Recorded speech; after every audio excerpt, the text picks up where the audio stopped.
எனக்கு போர் அடிச்சுன்னா நான் போகிற இடம் எங்கள் வீட்டு கிச்சன் தான். அந்த வகையில் இன்றைக்கி சாயங்காலத்துக்கு மோதகம் தான் செஞ்சுட்ருக்கேன்.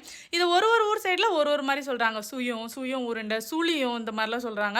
எங்கள் ஊர் கன்னியாகுமரி சைடில் இது மோதகம்னு தான் சொல்லுவோம். அப்படி சொல்லி அதை நம்பி தான் நான் 30 வருஷமாக சாப்பிட்டுட்ருக்கேன்.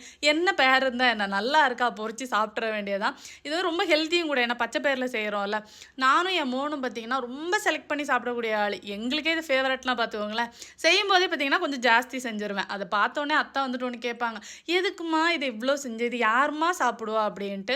10 நிமிஷம் கழிச்சு வந்து பார்த்தா அந்த பிளேட்டும் டிஷ்யூ பேப்பரும் மட்டும்தான் இருக்கும். நல்லா இருந்துச்சு, அதனால் எல்லாத்தையும் சாப்பிட்டுட்டேன் அப்படின்னு சொல்லுவாங்க. சாப்பிட்டு முடிச்சதுக்கு பார்த்தீங்கன்னா பயங்கரமான மழை.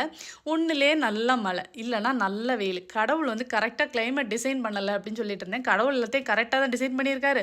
ஒன்று தான் தப்பாக டிசைன் பண்ணிட்டாரு அப்படின்னு நம்மளே கலாச்சிட்டாங்க. சரி, அந்த சோகத்தில் ஒரு படம் பார்க்கலான்னு டைரி பார்த்துட்டு இருந்தோம். ஒரு மாதிரி இருந்தது. இவர் எங்கள் வீட்டு கண்ணுக்குட்டி இளவரசராக மாறிய தருணம்.